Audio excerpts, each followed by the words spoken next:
Good. Sure. Okay. Now going back to the finding of the flap, the Flaperon, I think it was, which is slightly different. It's a bit of a combination between a flap and an aileron. Is that right? Yep. In the news media, it's basic. People have referred to the Swissair 111 flight, Yep. And the results of the aircraft going into an uncontrolled dive, and the aircraft. Basically, they say that the damage to the Flaperon is not consistent with what happened in Swissair 111 flight. You're talking about Larry Vance? Yes, I am talking about Larry Vance. And you're talking about Larry Vance's book? Well, I haven't seen the book. Only the news reports. So I'm in the same position as you. No, I've actually read the book. Oh, okay. Mr. Vance provided me a copy last week. Okay. The Flaperon came ashore in July 2015, and of course at that time everyone looked at that trailing edge damage and they made all sorts of conclusions based on just that trailing edge damage.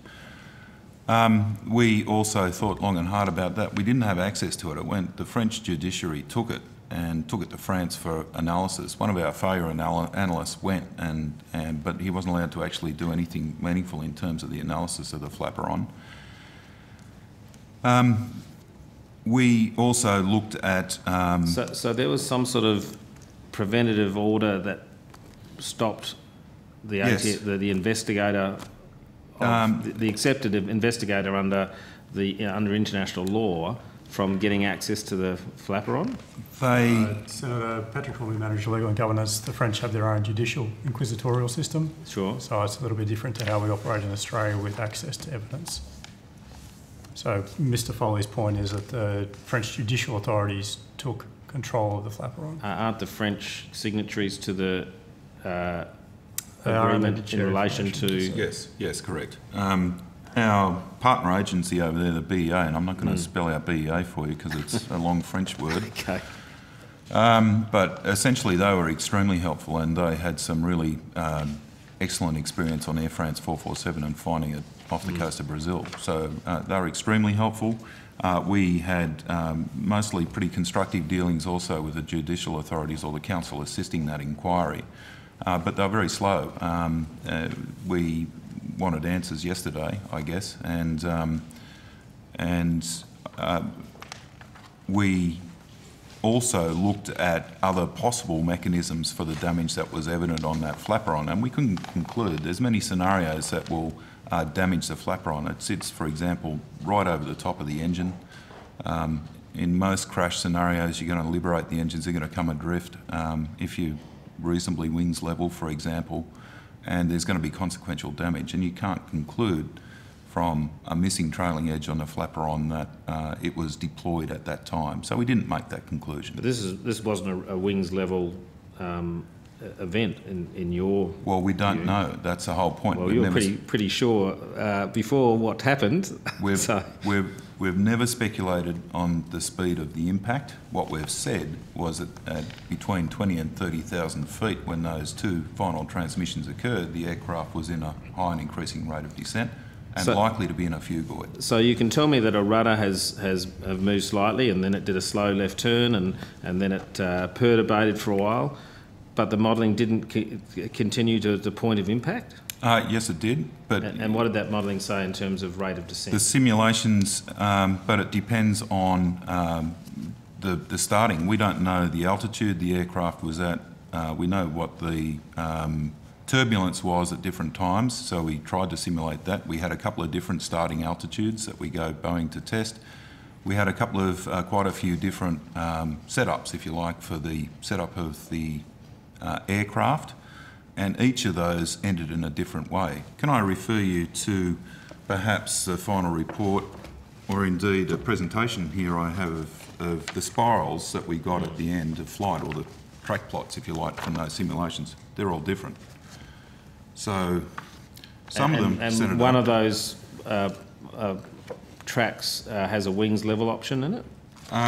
Some of them, Senator, it took 20 minutes for the aircraft to actually descend to the surface of the water, and the spiral, if you like, is 90 nautical miles long. So it took a long time in some simulations to get there and flew a long way, but albeit in a spiral. What we've never been able to simulate, if you like, is the effect of one or both the engines spooling up again, which of course they're trying to do. Once they flame out, they're continually trying to restart. It can't be simulated because once the simulator sees zero fuel, it doesn't allow the engine to start. And you might have some rolling of fuel in the tank or something like that. Correct. So, you know, as there's lots of caveats on that work. I think probably the report we produced in November 2016 has got the most fulsome explanation of those simulations and the caveats. It's the best possible guess, but as you know, two-engine out is not ever flight tested. So. Okay, so if you get to the point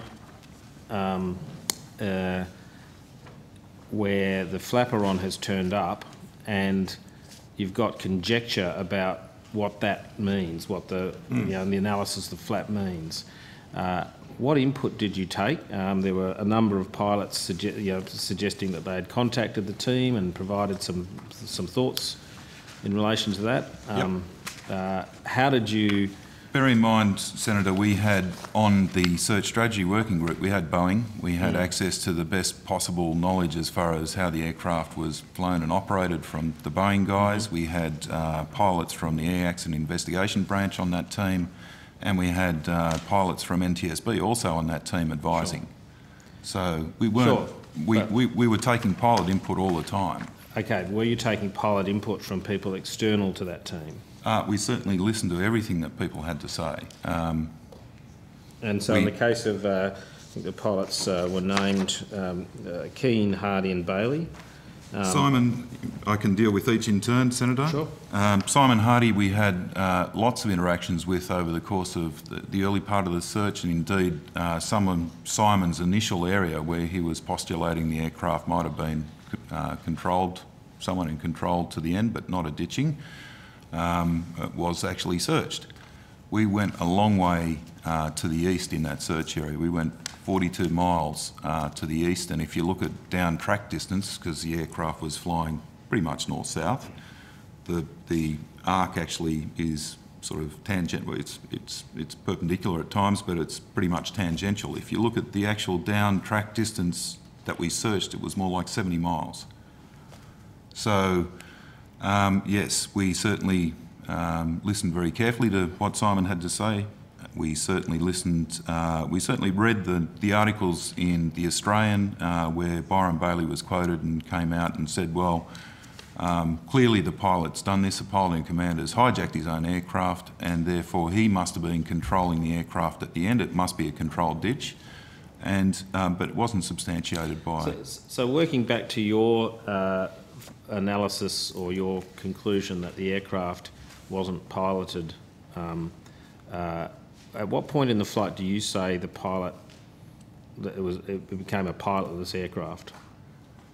Well, it's absolutely evident, and we've always been in agreement with the notion that early in a flight, an aircraft doesn't turn itself. I mean, there must have been someone in control of that aircraft for probably up until about 1825 or thereabouts. Thereafter, we've got a situation where... So just to help me out in terms, because I don't understand the time, but the aircraft flew over the South China Sea, then turned left across Penang from memory. Flew up Malacca Strait to the northern end of 1825 is UTC. Yeah. And I understand, but how long had the aircraft been airborne up till 1825? Well, 1642 to 1825, Senator. Took off at 1642. So an hour and a half. So that's actually flown from KL to a number of places in Asia. Normally, within half an hour, you're over the South China Sea. Yes, correct. So there's been a left turn. They've correct. Come across Malaysia. Then at some point there was a southerly turn. No, a right-hand turn around the island of Penang. Yeah. and then flies up the Malacca Strait to the northern tip of Sumatra. Could you just, in doing that, can you indicate at what stage you may have had the view that it was no longer on course? Well, Senator, perhaps I should go back to a little bit of the explanation. The aircraft took off at 16:42 UTC, which is 42 minutes past midnight, okay, local time.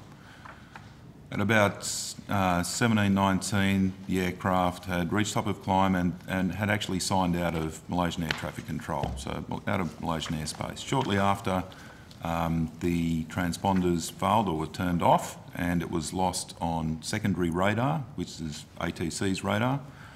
But at that time it was on course? At that time it was on course.